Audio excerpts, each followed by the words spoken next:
That joke isn't funny anymore. Available on Amazon and everywhere.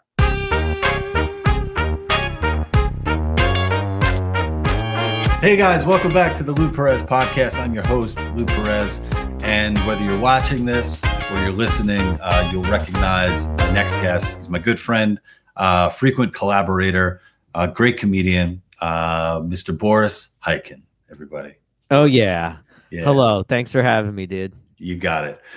So before we started recording, for those of you who can see in my background, featured prominently is a stationary bike. And what's going to be on that wall come this Sunday? Well, actually, I don't know what the Sunday before this airs. I will finally get my built-in bookshelves that I'm really excited about, because I think they're really going to bring the room together and make this a place where I could pretend to do work a lot easier. But Boris saw my stationary bike and he had to one up me because he too has not one up. I matched, but we both got ours 2 weeks ago. Yeah. What kind do you have? I did my research. And according to Wirecutter, the two that are like identical, it's a Bowflex. Oh. It's exactly the same as a Schwinn, I guess. They're like two models that are literally the same bike.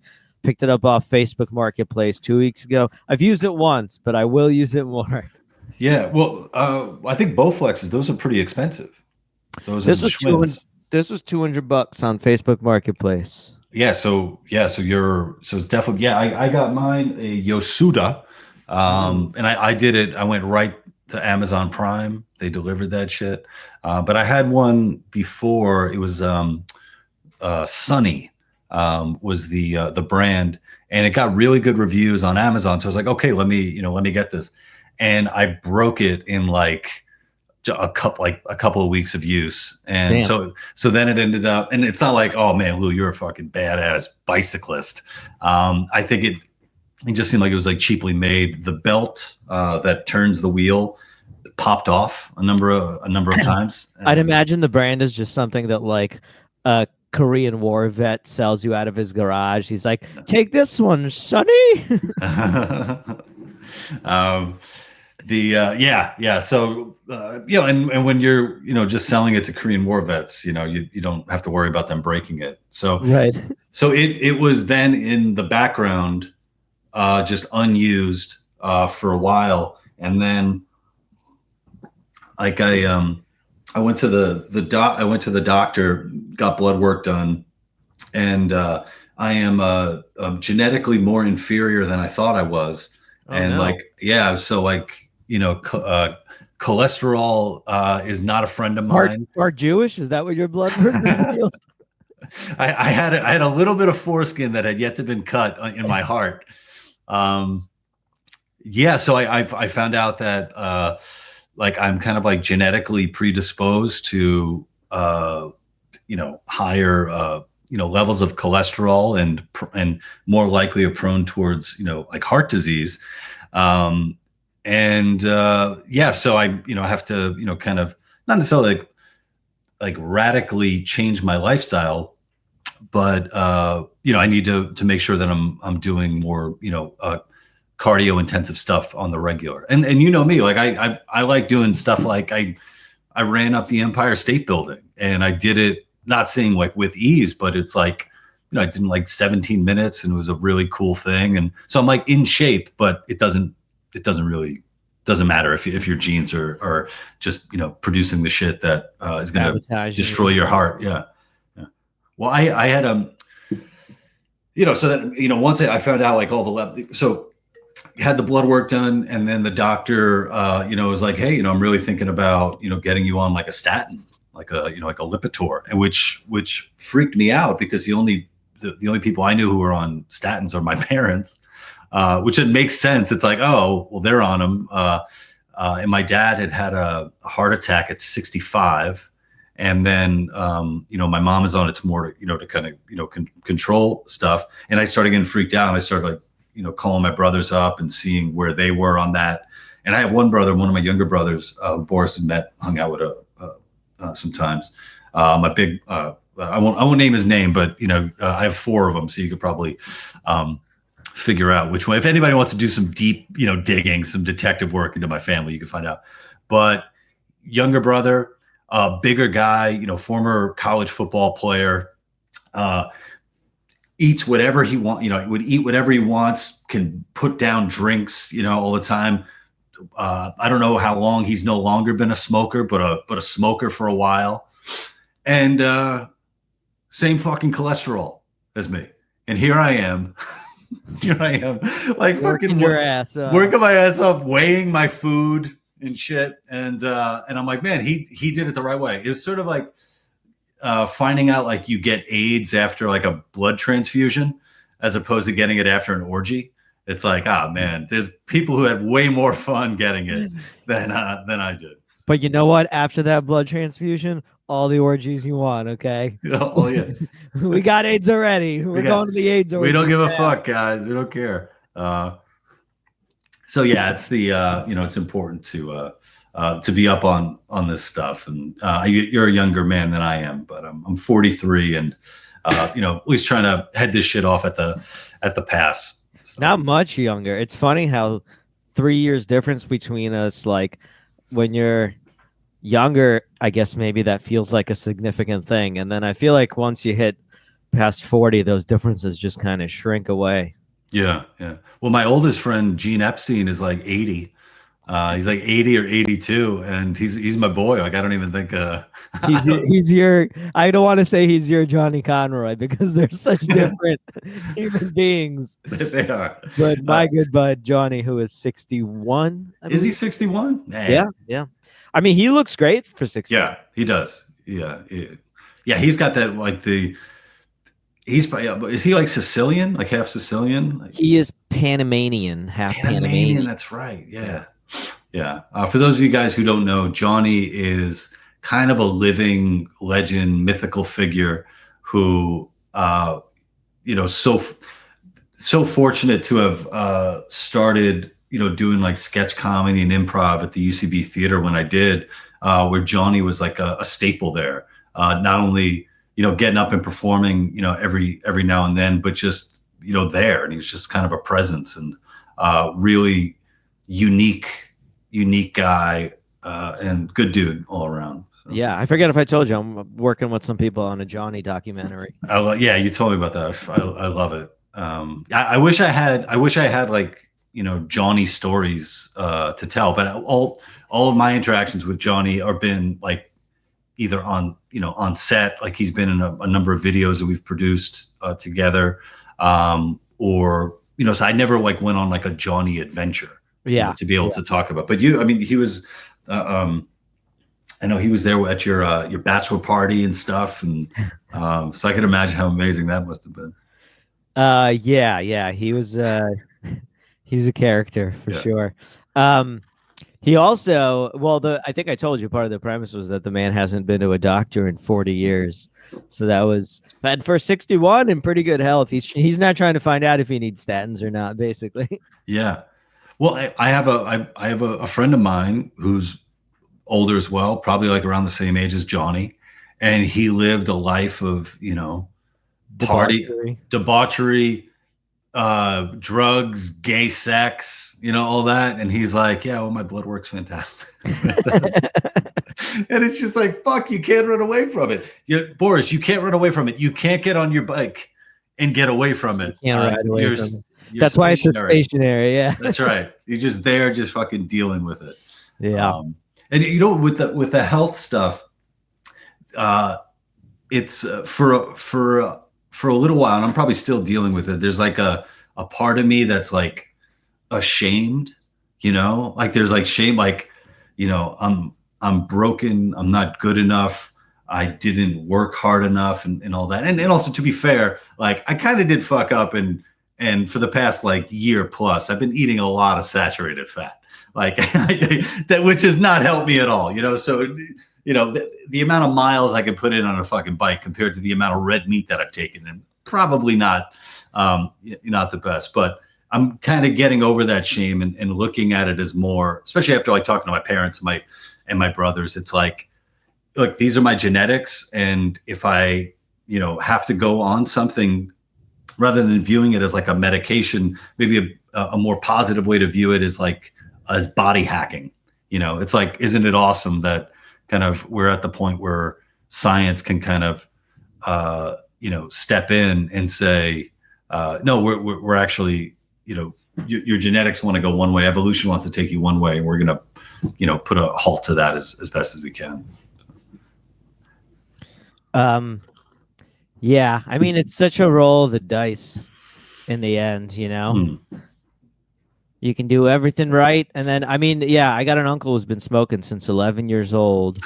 And he had a heart attack a couple weeks ago, but he's 70. So it's like one of those things where, and his stay at the hospital was the longest that he didn't smoke a cigarette since he was 11. Wow. So, on the one hand, obviously I love my uncle. I hope he's okay and all that. On the other hand, it's like, it's a miracle. He's like done this well till 70. Till 70. Yeah. Yeah. My mother, the last time that she had, there was a point, I think we're probably getting close to like 20 years ago, where she had like her first bout of cancer, and she beat it. And it's one of those cancers that, had she had gone to the doctor early, they would have caught it, early. But she hadn't been to the doctor since my younger brothers were born, So it's like, wow, almost, over 20 years without, going to the doctor. I think she's kind of that time where, you go to the doctor and they find something wrong with you. So it's like, that's why you don't go. Cause if you don't go, then they don't find anything wrong with you. Yeah, exactly. But now, I mean, she and my dad have been great, as far as like, going to the doctor. But yeah, even when my dad had his heart attack at 65, he was like, there was a point there where he was kind of in denial. I was like, how could this happen? He's like, I've been exercising. I haven't been overweight in over 10 years. Listing all this stuff. And, the fact of the matter is, it's just like, when it comes to stuff like your heart, it's years in the making. It's building up and building up and building up. So, right. Yeah. It's too late by then anyway. Yeah. So I had to go get a CAT scan on my heart with intravenous contrast, they call it. So they like shoot a dye, they put a dye into you intravenously, and you're in like you have to put your arms up in the machine, and you feel a burning. You got to make sure there's no dildos or anything inside you, because the CAT scan machine it'll pick it up. Shoot that right through your organs. And there was like one point where the dye you'll feel heat throughout your body, especially in your pelvis. And the nurse who was walking me through it, she warned me about that. She's like, she has to warn everybody because she doesn't want people like freaking out. And it wasn't that bad. But one thing that I had to do is I had to shave my chest, which I haven't I shaved my chest once, I think, in college.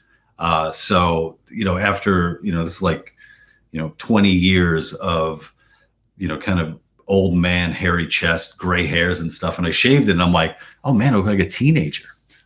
So that's, yeah. So that's me. I'm bringing everybody up to speed on your chest hair situation. On my chest hair situation. Yeah, that's where I'm at. Shave the grays off of the chest. Well, you're a hairy dude too, right? I'm a hairy dude too. The guy got the grays coming in the beard as well now too. I'm not gonna flash here. Yeah, you don't have to show me your pubes. That's for save it for the OnlyFans version of this.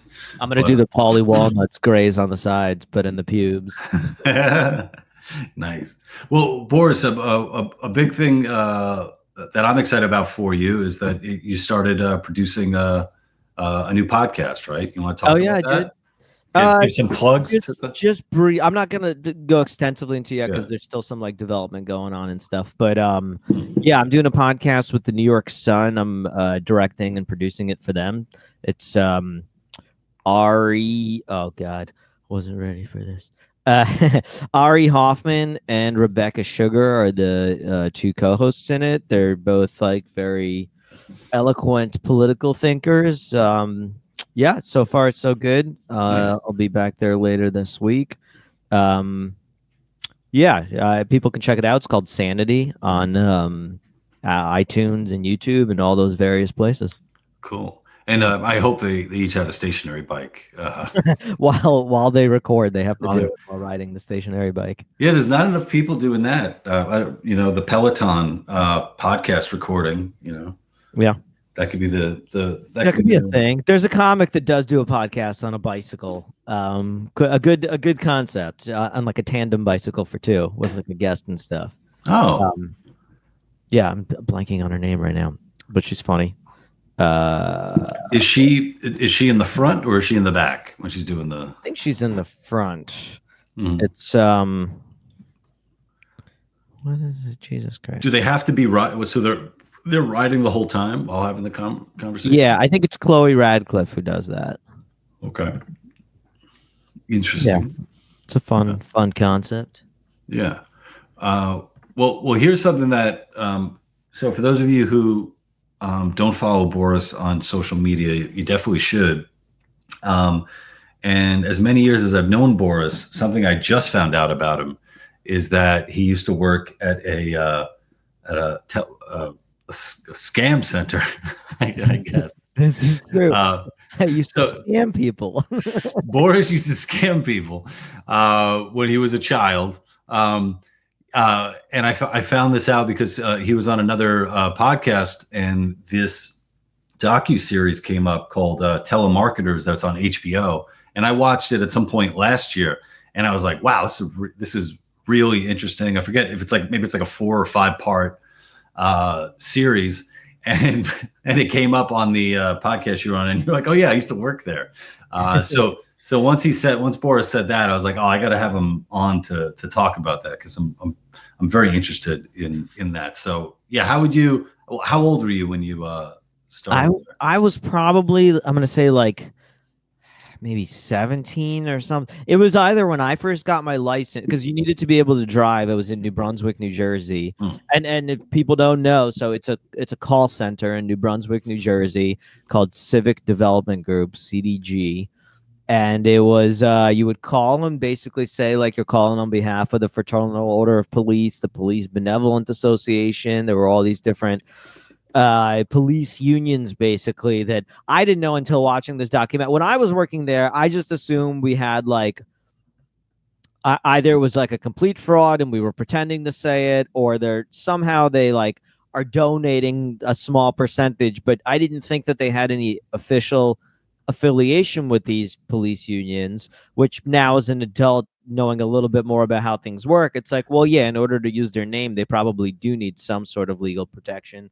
But as I found out through the doc, not to spoil too much, but basically there were, heads of these police unions that were essentially in cahoots with the people running these telemarketers organizations. So they would cut those people checks. And yeah, the police were getting like some minuscule, like 3%, 5% of what we were raising.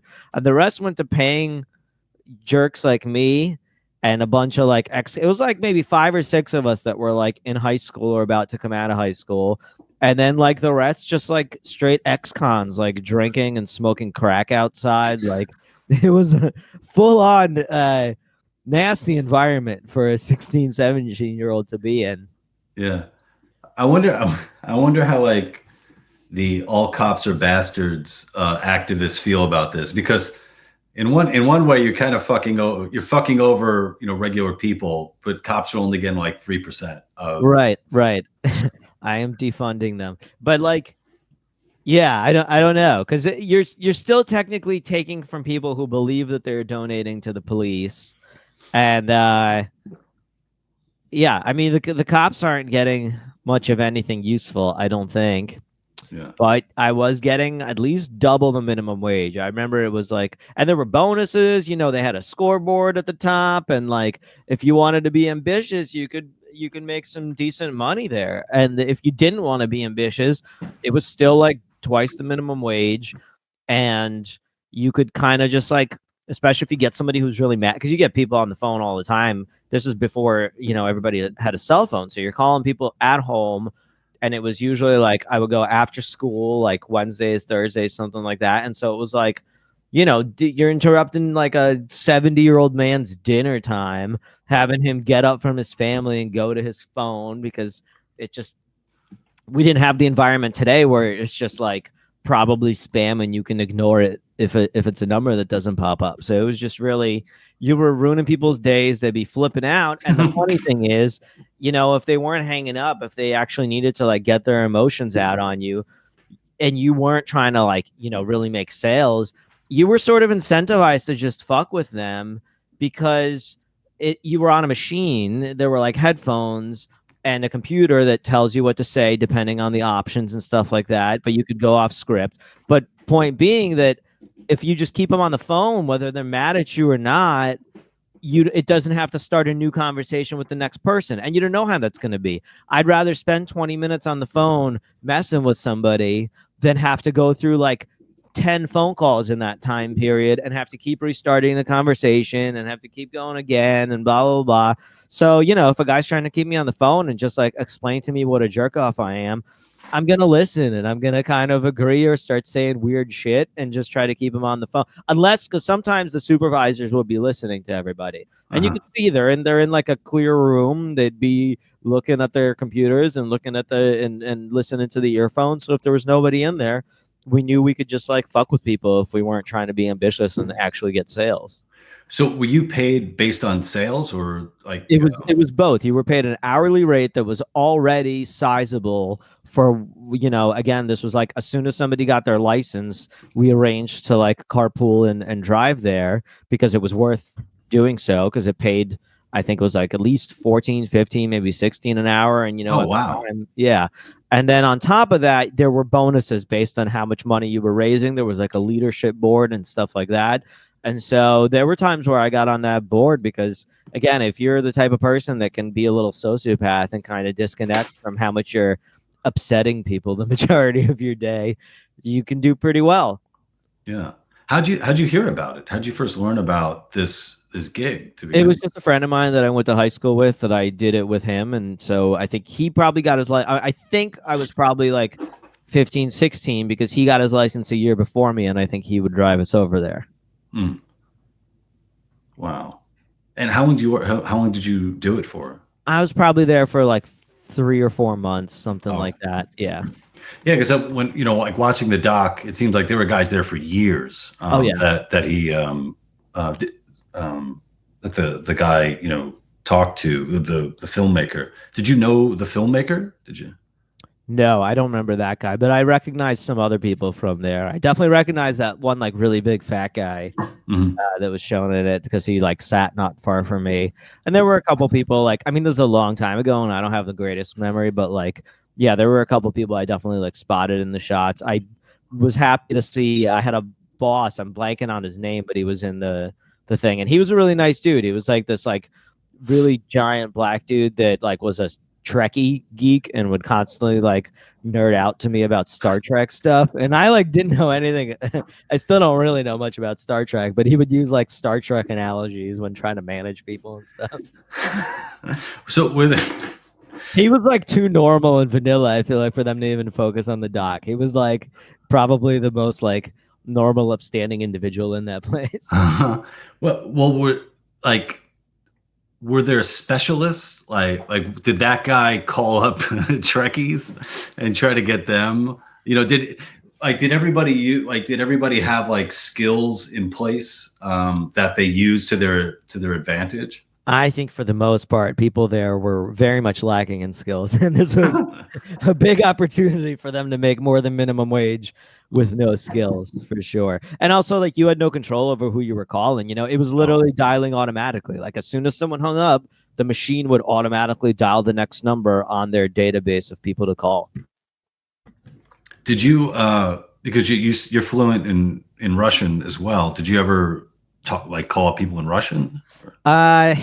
Honestly, I don't remember. It seems like it'd be likely that if like I noticed somebody was in Russian, I would probably try to use that to my advantage. Like if it's depending on the name or like if I heard an accent. But as fluent as I am in Russian, I'm still probably much more fluent in bullshitting in English. Yeah, well, I guess I'm trying to think about, what I was like when I was, 16 or 17. And I think I was a pretty moral, upstanding kid. And I wasn't good at doing things like even like, prank phone calls. Like I had friends of mine who were much better at it. I sort of got embarrassed, doing it. Even now I have a tough time. Like if that was like my job to do like prank phone calls or something like that, I don't think I would fare very, very well. But the idea of, like scamming people and stuff, or, it would just, I don't know, not like I was like a good Catholic boy, but there's something like the equivalent of like of a confession. It would be tough for me to do. Yeah, I mean, I was plenty capable of being a shithead when I was younger. Oh yeah, and this is. Let me just start there. But also, I mean, most of the people there were just in such particular situations that I think, if you're really broke and not that I was destitute in any way, but it was a lot of money compared to like, prior to that, I worked at like a bagel shop and a cafe for like, $5 an hour or whatever it was at the time. So this was like, it was just so much money that it made it pretty enticing to keep bullshitting. Yeah. Did your parents know that you were working? I think so. Yeah. I don't know how many details I gave them. I don't know that they were that involved that they would know, but they knew I was driving to New Brunswick for a job at a call center. Mm-hmm. Wow. Yeah. With the automatic dial up. I mean, I'm wondering now, like, what role, like AI is playing or will play in something like that. I mean, like I'm sure there'll be, AI will be able to, kind of run the algorithm and see like, based on the caller is a woman. So this is the best way, we're going to partner her up with another woman or something like that. Oh, to like help like scam people basically. Yeah. Well, there's that, but there's also the other optimistic part of me that's like, I think that's going to be a big test case for when AI is actually, because, obviously it does some impressive stuff, but I think there's like an interesting combination of like both incredible potential and the things that it can do, but also like just a lot of hype because it's so beneficial for raising money, like It's just like the amount of money that's being raised right now because of speculation on where AI will go rather than where it currently is. That I think a big use case like that's like a super practical one that I heard, I think Adam Curry talks about this too, is like, can it stop me from getting spam? Like, it doesn't seem like rocket science. If I had a personal assistant, that is like a really basic thing that person would be capable of.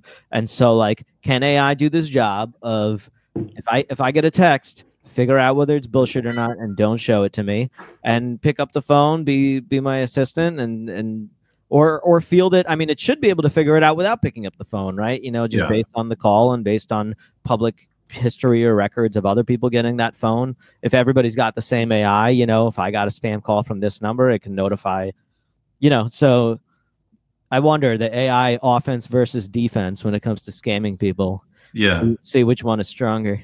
Yeah. I used to get a lot more scam calls or spam calls, whatever you want to call them. And they've sort of died down. For sure. But I mean, there was a time where I would annoy my wife, Michelle, because I would talk to the people. So have some guy like from India, said, "Hello, this is Stephen Smith." And I'm like, that ain't your name, dude. Right. That's not, come on, man. What are you doing? And then, kind of get him angry. And then my wife was like, why are you wasting your time, even answering? That used to be the thing, right? Is like that really did kind of stop. Is like the Indian spam calls. That used to be like the quintessential thing. Yeah. But it's been a minute since I got one, and I remember like 2 years ago, I forget what company it was. It was maybe like Verizon or somebody else, but it was someone that legitimately had a phone call, and oh man, I gotta remember who this was from. I bet my wife would remember. Basically, I fucked with this guy for like 30 minutes. I told him if he hung up that I threatened my own life. just to keep him on the phone, just to fuck with him, because I was so sure that this was spam, and it wasn't. It was a legitimate company representative, and I got a follow-up phone call from like someone higher up and a manager who like, I'm like, and they weren't even following up on my conversation with him. They were just following up on whether I'd like received a service that I was supposed to get. And I was like, wait a minute, did you guys have somebody else call me by this name? Like, or blah, blah. They're like, yes. I'm like, I got to be honest with you. I verbally harassed and abused your employee for probably 30 minutes. And it's your fault because your training is very bad, because he couldn't answer certain basic questions that I had. Like, again, I'm not remembering the details of it now, but I just remember at the time I tried to assess whether this was spam or not. Right. And this person didn't have certain basic information when I was like, why is this like this? Like, what are your it was something financial or something, whatever else. And he couldn't answer certain questions. And so I just kind of kept fucking with him because I was like, this has got to be spam. And then it hit me that it wasn't when they called back. And I was just like, I'm very sorry, because I definitely mistreated this person and made them intentionally tried to make them feel bad for me and stuff. But you got to do a better job training them, because they come off like they're spamming me. Yeah. I've seen cases of, elderly people, obviously being scammed by, call centers in like India and shit. And I was like, as fucked up as it is that, these elderly people are being scammed swindled out of, sometimes tens of thousands of dollars. I think it shows how like not racist the United States is. The fact that you could have a guy call you with the thickest fucking accent and you're not like, get the fuck out of here, Right. But now it's like, I don't know, it's probably hack by now, but just like, I mean, every single person who I get on the phone with, even for legit stuff, they all have accents. And some of them are really, really hard to understand. And it turns me into like I don't know, some like jingoist American where I'm like, if you want to, work the phones, get rid of this fucking accent, dude. Right.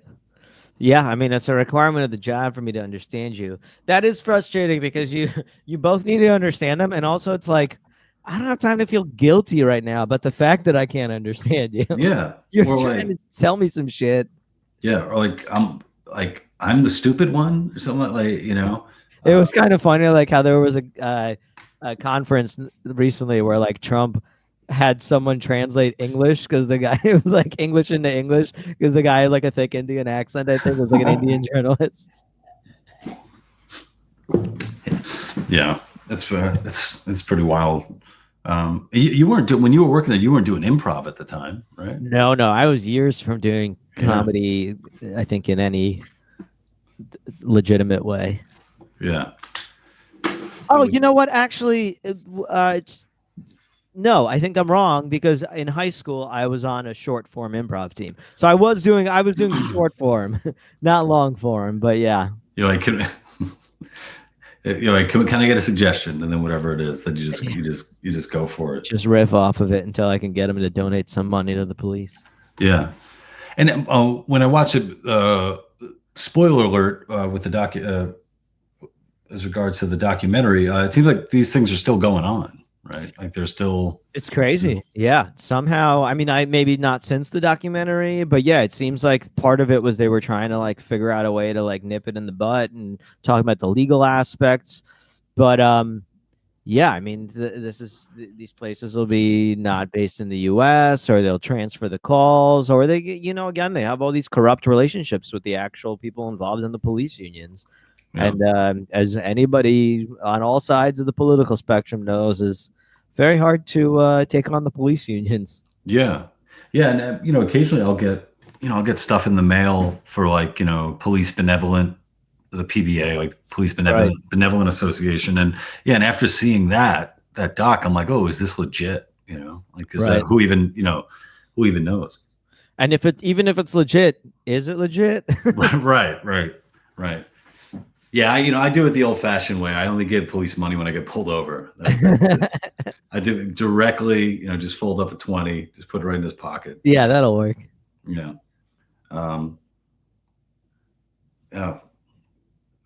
What was I going to say? Yeah. When you were talking about this, I was like, I was like, I want to have you on to talk about it, because it is just so funny. You know somebody for so long, but then there's a whole other, life, beforehand. Even I forgot all about this. I had like 3 or 4 people recommend this documentary to me just because they were like, yeah, it's a cool documentary. And then I start watching and I'm like, holy shit. I remember that off. Yeah, that was bizarre. For a second, I was like, am I going to pop in here? And then I'm like, no, they would have surely contacted me to like, because there were people whose faces were blurred out. So I assumed they contacted people, tried to get them to sign off. And if they couldn't, they would blur it out. So Yeah. nobody ever contacted me. Are you bummed out? Nobody contacted you to I'll take every TV credit I could get. So it would have been decent. But now I'll ride the wave and do some podcasts talking about it. I'll milk it for what I can. You got to make your own documentary and say, like, no, the true story behind what happened, and then just pick it apart. Yeah. Now I'm wondering what happened to that black Trekkie, man. I wonder. I hope he found a new. He's got to be pretty old at this point. Honestly, I mean, if I was 16, it's hard to say. He could have been anywhere from like 30 to 60. When you're that young, I just have no idea. And he's a black dude too. He's like black tone crack. So I know it's a mystery. He could be dead by now, or he could be like not that old. Well, you know what it is too. There's something when I was watching that, because it was sort of the guy the filmmaker who put it together. He had the premonition that I should record this stuff, and seeing the way the world looked, 20 plus years ago when I was very much alive and in it. Right. I was like. It was very eerie to like recognize, like, oh, that's how we looked. Those are the styles that we wore. Like, that's what khaki pants looked like back then. Those are the haircuts. And then there was a part of me, just like the storytelling part of me. I'm like, man, I really wish I had the forethought, to go and be like, I'm just going to start recording stuff because I'm 17, I'm 18 years old. And one day I'm going to be, in my 40s and and maybe this will bring, some insight into the kid who I was and the times. Any footage of that is super interesting. We have some like videos when we first came to America of just like Times Square and the Twin Towers and just like being tourists in New York when I was like 8 years old. And it's wild seeing it. It's just like, yeah, this is like documentary footage. Yeah. And I think what's really sort of like hit home is like, having kids and having a young one yourself, where you blink and they're suddenly they've hit all these new benchmarks in their development, and and there's no going back, and it's like, damn, this happened so fast in like a blink of an eye. Yeah, that is kind of an interesting thing with kids though too, is that like, when time passes and you're on your own, it's like you age at such a less noticeable rate, especially to you, but both you and like your spouse and the people around you, once you're in your 20s, 30s, 40s, the changes seem slow, but the amount that like a child changes from, 2 to 7 compared to 22 to 27, it's just unmistakably, you can't ignore it. So it's just like the passage of time becomes so much more like, evidence to you. Yeah. And I've been, I guess it seems like everything that I watch, like every interview, especially with like celebrities and stuff, it's all talking about stuff they already did, like on Instagram, I follow Rich Eisen, is it? He used to be like one of the anchors on SportsCenter, and he's a really great interviewer, and he has all the, big athletes and actors and stuff. And these are all people obviously I grew up watching, and he has great conversations about, like, hey, what was it like working on this movie? What's it like working on this movie? And maybe it's just like, duh, Lou. Yeah, obviously it's going to be in the past because they're talking about stuff that was made. But it seems like so much of what I consume is kind of, nostalgic in the past, as opposed to this is the new this is the new music, this is the new stuff that you need to be watching. It just becomes so much harder even getting exposed. Like, when I was younger, I would be like backpacking Europe and find myself at a different bar or like hip spot, and I'd record what I don't even remember if Shazam existed at the time. I would have to go talk to a bartender or talk to somebody, be like, hey, what are you guys playing right now? You were just because of the technological difference kind of socializing more and all this stuff, but yeah, you're just exposed to newer music, whereas now like I have to really go out of my way to like, even with the advantage of like Shazam and technology, I have to be at a place where I hear new music. And speaking of last night, I actually my wife and I went to see Herb Alpert and the Tijuana Brass. Talk about going back. 90 years old. The man is 90 years old. I could not believe how with it at 90 years old, not only is he still, ripping the trumpet, but he's telling stories. He's chatting with the crowd. People are like, he's like, so what do you guys want to talk about next? They'll like ask about a song, whatever, and he'll go off on a story. And I'm like, at the edge of my seat each time being like, surely this 90-year-old man can't keep riffing from his memory on these different things. And he does the whole time. And they do this fun thing where behind the band, they're playing, because he had all these music videos back in the 60s when like music videos weren't really a thing. He had these almost like comedy sketches that were to these like songs, because they're such goofy jazz songs, that like, there's all these visuals playing behind him. And it's so interesting seeing like footage of him like live on like the Dating Game or whatever else, playing the songs on, Ed Sullivan or wherever it is that they're playing. It's a neat nostalgia trip, putting it in context like that. And I had no idea. I learned all this shit about this guy. I had no idea Herb Alpert was the A in A&M Records.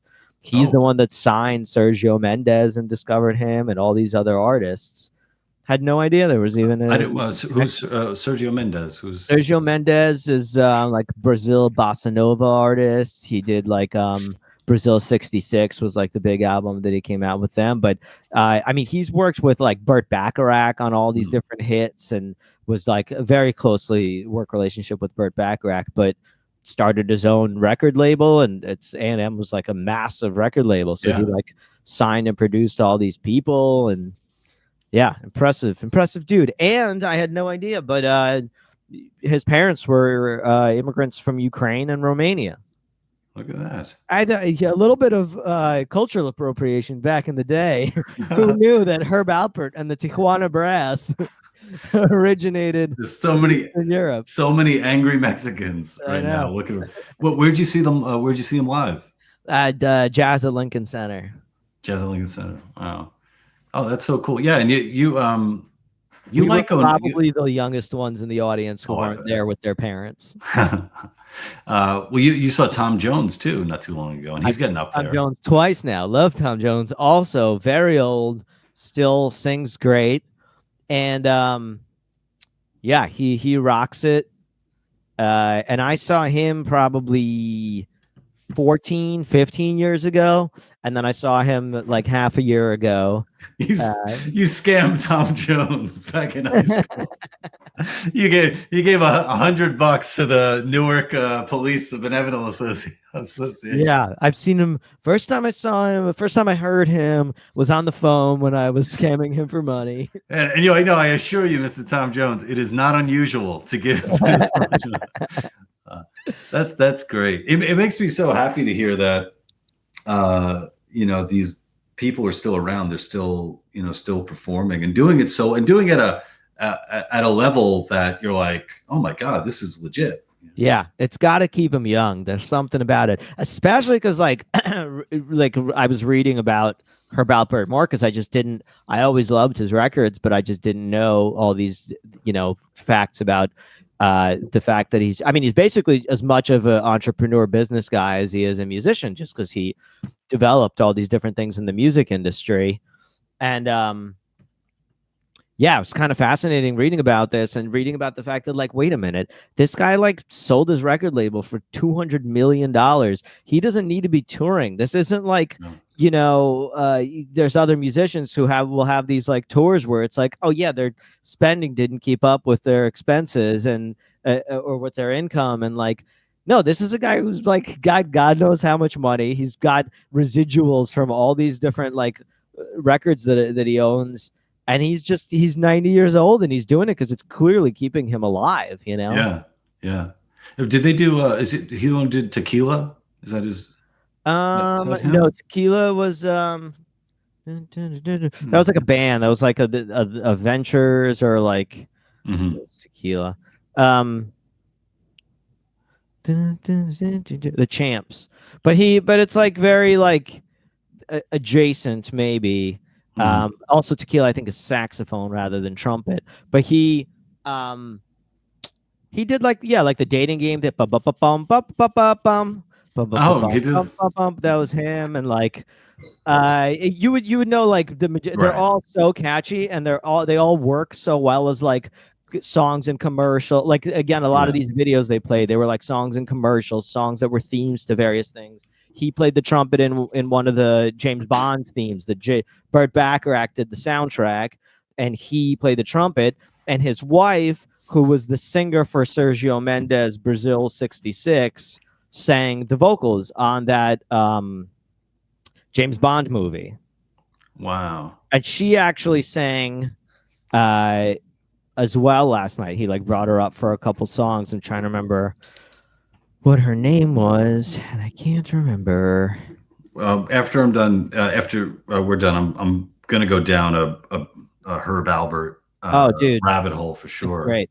Lonnie Hall, that's her name. Yeah, she was like the voice sound of like Mashkena dun do do do do do do do do do. Anyway, I'm not going to do it any sort of justice. He's like 90 and I think she's like 80, and that's what you got to do. You got to get that younger woman, man. 10 years, but again, 10 years to 20 and 30 sounds a lot worse than 80 and 90. 80 and 90, it's like they've been married for 52 years. That's amazing. That's great. Now the first thing I'm going to look at, look at his music, but then I'm going to check to see if he was ever on the Dick Cavett show, because Dick Cavett has been my go-to for just old legends. Dick Cavett is pretty amazing. He's still around, I believe. I just watched a documentary about Dick Cavett and his friendship with Groucho Marx, and they had done like a number of shows together, and it was I think it's available on PBS, and it was a pretty. They're both fantastic. They come off as brilliant today as they were back in the day, but it's one of those documentaries that it's like, oh, you guys kind of cheaped out. It's like, I think all the Dick Cavett talking head interviews, it takes place in one place, like he's just like in his some living room, and he's on a chair talking about this. Like, okay, you obviously got like 2 hours of footage here that you used, as opposed to I was expecting something like a little bit more more dynamic production value. Yeah, something more more interesting, especially considering the source material. But yeah, I don't know. I mean, it can't be nostalgia that attracts me to something like Dick Cavett and all them, because they were all before my time. I think it's greatness that attracts me to it. For sure. I mean, that's also one of the things I mentioned to my wife yesterday when watching some of these old videos of like